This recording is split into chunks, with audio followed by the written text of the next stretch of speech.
नमस्कार, Radhe Radhe, good morning. आप सभी को एडुकेशन 365 पर स्वागत है। रीजनिंग आज का इस वीडियो में मैंने अलग अलग टॉपिक से अलग अलग सवाल लेके इकट्ठा करके वीडियो को बनाया है, इसलिए आप वीडियो को बिना स्किप करके फर्स्ट टू लास्ट देखिए। और अगर आपको वीडियो पसंद आए तो वीडियो पर लाइक शेयर कमेंट करना और चैनल को भी जरूर सब्सक्राइब कर देना। तो देर न करते हुए हम वीडियो की ओर रुख करते हैं। देखते हैं आज का पहला प्रश्न क्या है। उस विकल्प का चयन कीजिए जो तीसरे अक्षर समूह से उसी प्रकार संबंधित है जिस प्रकार पहला अक्षर समूह दूसरे अक्षर समूह से संबंधित है। तो ट्रूथ से ये आया है, तो अराउंड से क्या आएगा वही हमको निकालना है। ठीक है, यही सवाल अंग्रेजी में क्या बोला है। Select the option that is related to the third letter cluster in the same way as the first letter cluster is related to the second letter cluster. तो इसके साथ इसका संबंध है, तो इसके साथ किसका संबंध हो गया। तो यहाँ पर किस तरह का लॉजिक है देखिए, हम पीछे से बनाएंगे। ठीक है, यहाँ पर क्या है, एच है, एच के साथ आई, एच में अगर हम +1 कर देंगे तो आई आ जाएगा। इधर टी के साथ भी है, टी +2 कर देंगे तो भी आ जाएगा। यू से एक्स है, यू के साथ अगर हम +3 कर देंगे तो एक्स आएगा।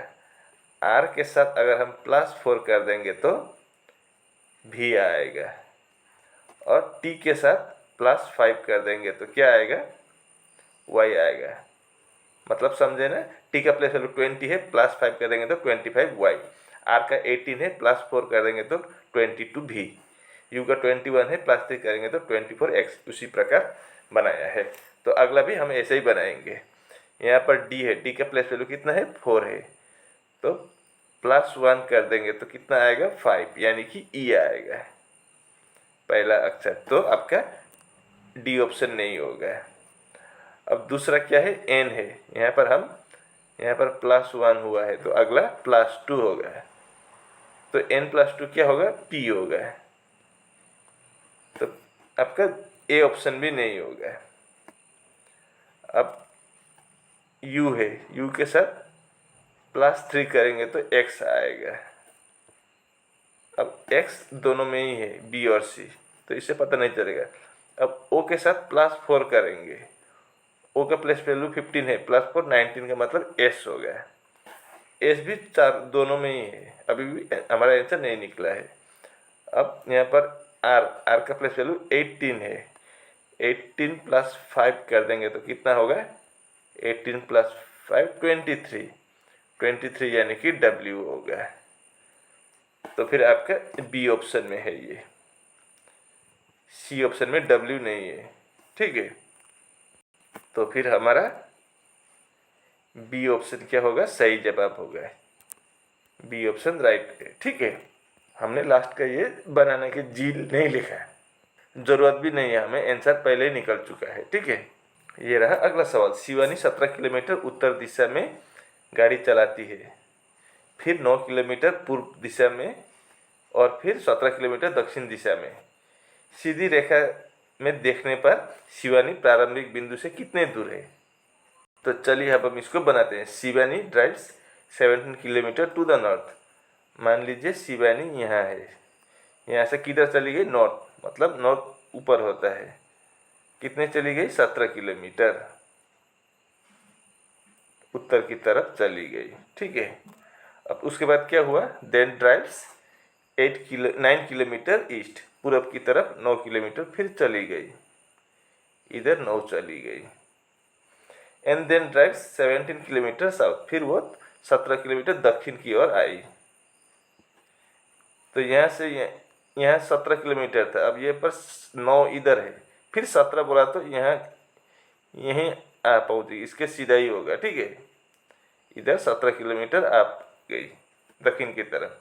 How far is Shivani from the starting point when considered in a straight line. अगर हम इसको सीधे रेखा में बनाए तो उसके प्रारंभिक स्थान से अब जहाँ पर है वहाँ की दूरी कितनी है वही हमको निकालना है। तो इधर भी 17 है, इधर भी 17 है, तो ऊपर 9 है, तो नीचे भी आपका कितना होगा, 9 होगा यहाँ से यहाँ की दूरी। तो आपका बी ऑप्शन में 9 किलोमीटर दिया हुआ है, तो आपका बी ऑप्शन सही जवाब होगा। ये रहा तीसरा प्रश्न। एक निश्चित कूट भाषा में हेमंत का कोड ये है और विनय का कोड ये है के रूप में कुटित किया जाता है। उसी कूट भाषा में मोहन को किस प्रकार कूटित किया जाएगा। मतलब हेमंत का कोड है ये और विनय का कोड है ये, तो हमें मोहन का कोड निकालना है। तो हेमंत से कैसे ये आया और विनय से कैसे ये आया, पहले वो हम चेक करेंगे, ठीक है। अब देखिए हेमंत का क्या कोड दिया था ये, तो हेमंत का कोड नीचे लिख दिया है मैंने, जैसा था वैसे, ठीक है। अब इनका प्लेस वैल्यू लिख दिया हेमंत, HEMANT सभी का। अब यहाँ पर 8 है, इधर 24 है, तो यहाँ पर क्या हुआ है 8 इंटू 3 कर दिया 24 आया, 5 इंटू 3 कर दिया 15 आया, 13 इंटू 3 39, 1 इंटू 3 3, 14 इंटू 3 42 और 20 इंटू 3 60। इस तरह से 24, 15, 39, 3, 42 और 60 आया है हेमंत का। अब विनय का भी उसी तरह से आया है कि कोई दूसरा ही लॉजिक है, देखते हैं। अब मैंने विनय का भी लिख लिया है। अब विनय में V का प्लेस वैल्यू 22 है, नीचे ये दिया गया है। तो 22 के साथ अगर हम इंटू 3 कर देंगे तो कितना आएगा 66, 9 के साथ भी इंटू 3 27, 14 इंटू 3 42, 1 इंटू 3 3 और 25 इंटू 3 75। अब हमें आसान हो गया, लॉजिक पता चल गया, तो हम अब मोहन का भी आसानी से निकाल सकेंगे। तो चलिए अब हम मोहन का निकालते हैं। मैंने मोहन का प्लेस वैल्यू लिख दिया है। अब सभी में हम क्या करेंगे इंटू 3 कर देंगे, into 3, 13 into 3 39, 15 into 3 45, 8 into 3 24, 1 into 3 3, 14 into 3 42। यानी कि ये नंबर कहाँ पर है आपका डी ऑप्शन में है, तो फिर आपका डी ऑप्शन सही जवाब होगा। उम्मीद करता हूँ कि आप इसको अच्छी तरह से समझ गए होंगे। ये रहा अगला प्रश्न। यदि आई का अर्थ इंटू है, जे का अर्थ प्लस है, के का अर्थ डिवाइड है और एल का अर्थ माइनस है, तो निम्नलिखित समीकरण में प्रश्नवाचक चिन्ह के स्थान पर क्या आएगा। मतलब यहाँ पर क्या आएगा वही हमको निकालना है। तो चलिए अब हम इसका प्लेस वैल्यू लिख देते हैं। तो 17 का 17 होगा, आई का मतलब क्या बोला था इंटू, तो इंटू कर देंगे, 11 है, एल क्या बोला था माइनस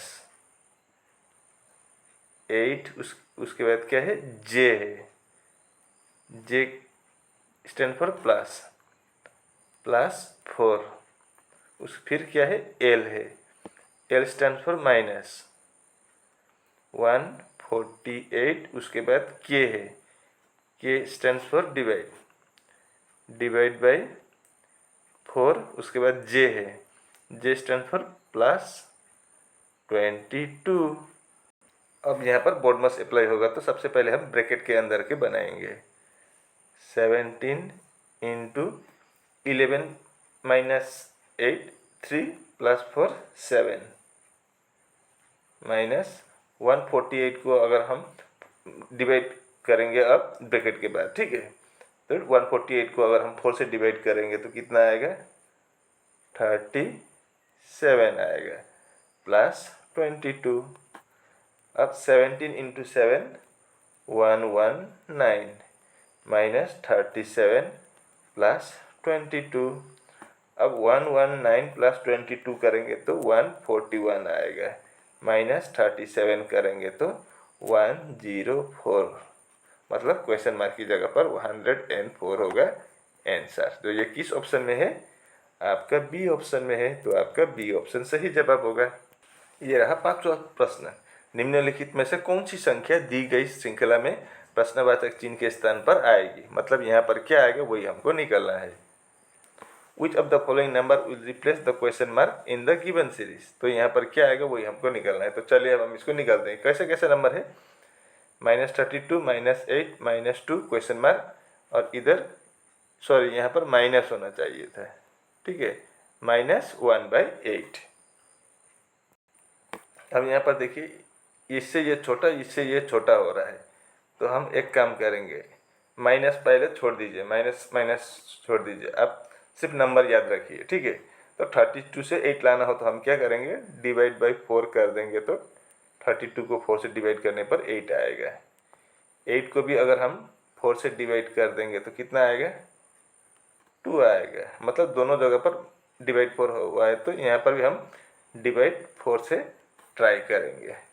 तो अगर हम 2 को 4 से डिवाइड करेंगे तो क्या होगा, 2 को हम 4 से डिवाइड करेंगे तो 2 को 2 से 1 टाइम, 4 को 2 टाइम, मतलब कितना होगा 1/2। अब सभी में माइनस है तो -1/2 आया है। अब ये सही है कि नहीं पता नहीं, इसलिए हम इसको आगे चेक करेंगे, ठीक है। अब यहाँ पर भी डिवाइड 4 करने पर 1/8 आएगा कि नहीं देखते हैं। तो माइनस चिन्ह को छोड़ दीजिए, पहले सभी में माइनस है, माइनस मन से हटा लीजिए, ठीक है। हम सिर्फ नंबर से फॉलो करेंगे। तो हमारा क्या आया था 1/2। अब ये कंफर्म है कि नहीं देखते हैं। अगर 1/2 को भी हम 4 से डिवाइड करेंगे तो क्या होगा, ऐसा होगा, देखिए 1/2। अब डिवाइड को अगर हम डिवाइड की जगह पर इंटू करेंगे तो क्या होगा, ऊपर 1 होगा, नीचे 4 होगा। तो 1 × 1 1 और नीचे 2 × 4 8, मतलब 1/8 आ गया है। तो फिर क्वेश्चन मार्क की जगह पर ये सही था, -1/2, माइनस यानी कि हाफ। आपका डी ऑप्शन में दिया हुआ है, तो आपका डी ऑप्शन सही जवाब होगा। इस प्रश्न को देखिए, दी गई आकृति का सही दर्पण प्रतिबिंब चुनिए जब दर्पण को MN पर रखा गया हो जैसे कि नीचे दिखाया गया है। तो इसका मिरर इमेज हमें निकालना है। तो ABCD में से कौन सा होगा।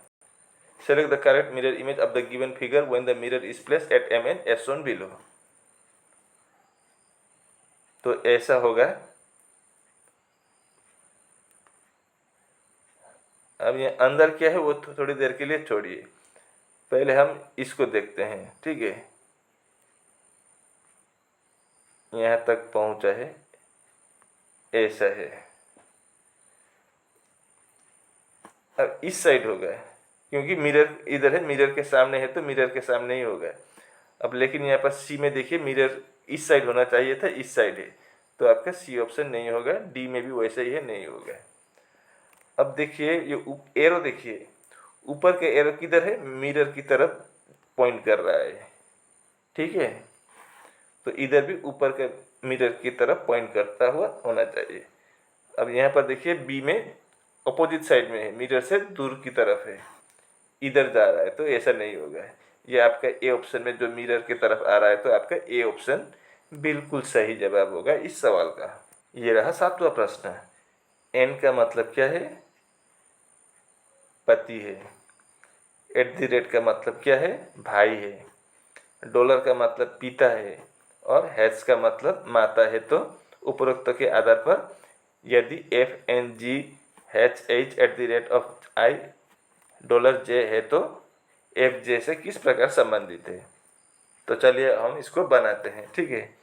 अब पहले एक एक करके जाना होगा। FNG है। अब N का मतलब क्या बोला था, हस्बैंड बोला था, तो F हस्बैंड होगा किसका, F हस्बैंड है G का, तो G वाइफ होगी, ठीक है। अब आगे GHH है। H का मतलब क्या है, मदर है, तो G is the mother of H होगा। अब H @I, @ का मतलब क्या है, ब्रदर है, तो H is the brother of H, brother है, किसका ब्रदर है, I का ब्रदर है H, ठीक है। ये दोनों भाई, ये I का भाई है H। अब I $J, डॉलर का मतलब क्या है, फादर है, तो I is the father of J हो गया। अब सवाल में क्या पूछा था, how is F related to J, F क्या लगता है J का, वही हमको निकालना है।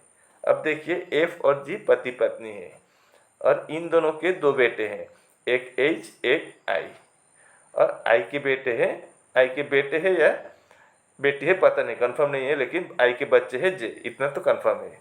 अब सवाल में पूछा है J के क्या लगते हैं F, तो J के पापा है I और I के पापा है कौन, F।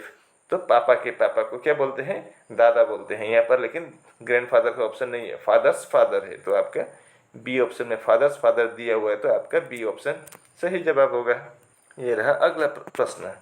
JKLMO और P एक गोलाकार मेज के चारों ओर केंद्र की ओर मुख करके बैठे हैं। L और M दोनों J के निकटतम पड़ोसी है। M और P के बीच केवल एक ही व्यक्ति बैठा है।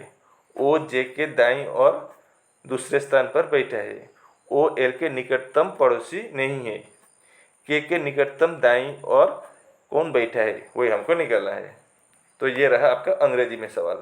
अब यहाँ पर कितने आदमी हैं? JKLMOP 6 आदमी है। तो 6 आदमी के लिए 6 जगह सबसे पहले बनाने की ज़रूरत पड़ेगी। तो चलिए अब हम इसके लिए जगह बनाते हैं। चलिए इनके लिए हम जगह बना लिए। अब तब नहीं लेंगे तब तक जब तक यहाँ पर कंफर्म नहीं होता है कौन किसके दाएं या बाएं बैठा है। अब both L M M are immediate neighbour of J। J के निकटतम पड़ोसी है कौन? L और M। लेकिन किस साइड पर कौन है? J के किस साइड L है? दाएं या बाएं या M दाएं बाएं है वो पता नहीं, तो इसलिए इसको हम फिलहाल छोड़ देते हैं। अब only 1 person seats between M and P। M और P के बीच में भी सिर्फ एक आदमी है, इसे भी पता नहीं चलता है। आगे क्या बोला है? O seat second to the right of J। इससे पता चलेगा। अब देखिए O कहाँ पर बैठा है? J के राइट साइड पर, दूसरे स्थान पर। लेकिन तो राइट साइड किधर होता है आपका? हमेशा एंटी क्लॉकवाइज में राइट होता है।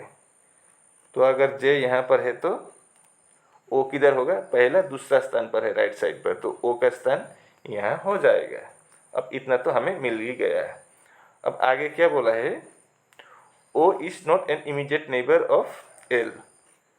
मतलब L O के निकटतम पड़ोसी नहीं है, तो L इधर नहीं होगा और L इधर भी नहीं होगा, या तो इधर होगा L का स्थान। ठीक है। अब both L and M are immediate neighbour of J। अब देखिए यहाँ पर कौन? दोनों L और M J के निकटतम पड़ोसी है। J के पड़ोसी होगा तो एक इधर होगा एक इधर होगा। ठीक है, तो फिर कौन कौन है? L और M। अब अगर L इधर नहीं होगा तो L इधर होगा, तो फिर M का स्थान यहाँ हो जाएगा। अब ये कंफर्म हो गया है। ठीक है। अब इसको देखिए, only 1 person seats between M and P। M और P के बीच में सिर्फ एक आदमी है, तो P का स्थान यहाँ हो जाएगा। P यहाँ हो जाएगा, तो M और P के बीच में सिर्फ एक आदमी है, तो एक ही बंदा छूटा। कौन छूटा है? K छूटा है, तो K का स्थान यहाँ हो गया है। अब सवाल में क्या पूछा है? Who is sitting to the immediate right of K। K के तुरंत दाएं की तरफ कौन है? तो K के दाएं इधर होता है, तो दाएं की तरफ कौन है? L है।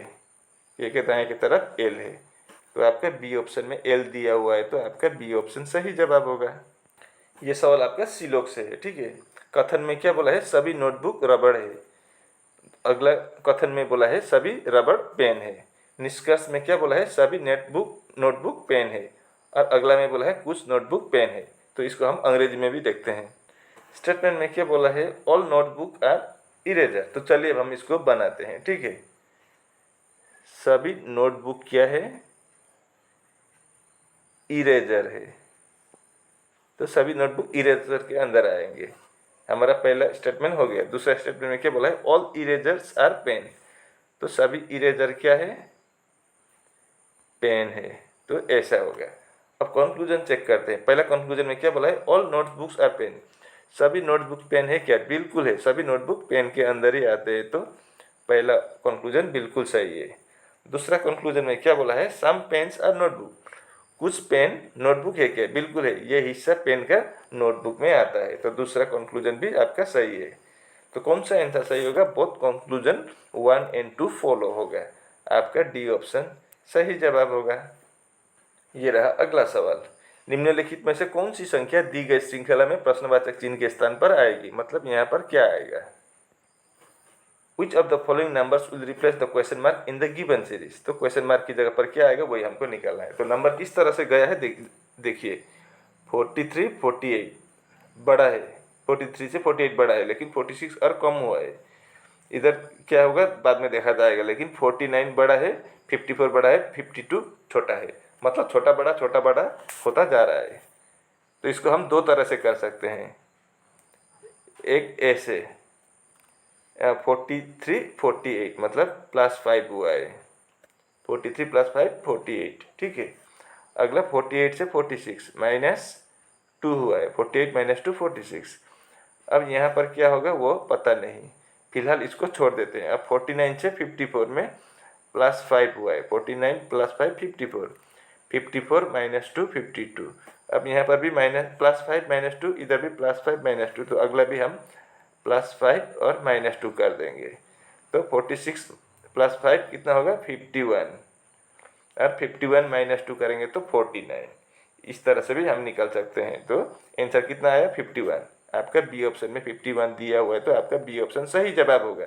अब अगर चाहे तो इसका दूसरा तरह से भी कर सकते हैं, जैसे कि देखिए, अगर इस तरह का छोटा बड़ा नंबर दिखे तो हम इसमें क्या करेंगे, एक नंबर छोड़ के अल्टरनेट नंबर लेंगे, जैसे कि इसके साथ इसको, इसके साथ इसको, इस तरह से, ठीक है। तो 43 46 क्या हुआ है +3 हुआ है, 49 के साथ भी +3 हुआ है। अब यहाँ से यहाँ और यहाँ से यहाँ का निकालना है। अब यहाँ से यहाँ कैसे निकालेंगे, क्योंकि नंबर ही नहीं है, तो इनको और इनको जोड़िए पहले। कितना डिफरेंस है, 54 से अगर हम 48 माइनस करेंगे तो कितना आएगा, 4 + 2 6 आएगा। तो फिर यहाँ पर भी आपका +3 होगा, इधर भी +3 होगा, 6 का होगा तो 2 हिस्से में करेंगे तो 3 + 3 6, तो 48 + 3 कितना होगा 51 होगा, और 51 + 3 54 होगा। इस तरह से भी आप बना सकते हैं, जैसे मर्जी आपको आप बना सकते हैं, लेकिन जो भी हो आंसर सही आना चाहिए, बस इतना ही है। और आज का वीडियो यहीं पर समाप्त होता है। अगर आपको वीडियो अच्छी लगी तो वीडियो पर लाइक शेयर कमेंट करना, और चैनल को भी जरूर सब्सक्राइब कर देना। मैं इसी मुद्दे लेकर अगले वीडियो में फिर जल्द हाजिर हूँगा। तब तक के लिए मुझे विदा दीजिए। आपका दिन शुभ हो। राधे राधे।